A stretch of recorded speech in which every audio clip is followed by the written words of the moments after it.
I came from the stars, and that's part of our Haudenosaunee, or Oneida, as we're known as. We're from the sky world. We're star people, and if we live a good life and do everything we're supposed to do according to our original teachings, that's where we'll be. I come from a huge family. My mom is very, very religious, which I rebelled against starting at the age of 11, because I didn't get it. I would pray like several nights, asking God, to take these feelings away. I don't want to feel this way. It's wrong. Several nights, and then I graduated from high school, and I went to college at UW Stout right after high school, and I still wasn't out. I went home one Christmas, and back in Green Bay, and I was hanging with one of my friends at the time, and we've been friends since we were kids, and I heard rumors about one of my really good friends that he was gay. Lip sync was really big back then, so he did the lip sync contest, and he always won, and he did backflips, he did all this stuff. He was a performer. So I expected to see him there. We're talking, and nothing, we're totally dancing around the topic. And all of a sudden he looks at me and he goes, "So, I've been hearing some rumors." I'm like, "Oh, really?" He goes, "I heard that Joe was." And I'm like, "Well, I heard that Gino was." And we both just cracked up laughing. So we kind of came out at the same time to each other. And my sister from Tucson was staying with me. And my sister called me and she's like, "Where are you?" I'm like, "What do you mean, where am I?" I'm like, I'm on transit. I'm like, "I'm coming back from Walmart or wherever." And she's like, "Oh." She goes, "Well, Tina's here."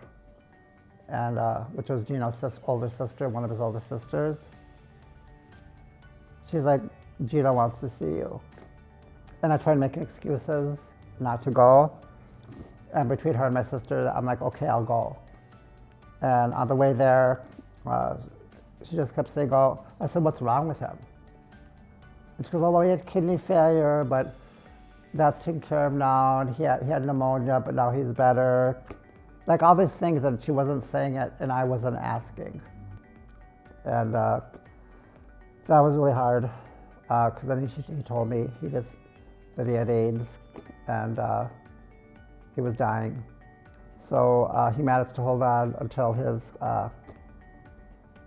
50th birthday, and then he passed like the day after. I was in between living places, and I lived with this group of girls. After I moved out, one of the girls, I was working at Banana Republic at Mall of America, and she stopped in, and she brought this friend, this male friend. She introduced me to him, and he said, "Oh," he goes, "So you're a Two-Spirit?" And I'm like, "What?" He goes, "You don't know what that is?" I said, "No." And he's like, "Well, I don't really know much about it." He goes, "But something like that's what Native Americans call themselves that are gay or whatever." And he was still around for my birthday, and he got me a book by Walter Williams. It was called Sexual Diversity in Native American Culture, the Spirit and the Flesh, I think it was called. I read that book, and it was like, it opened everything up.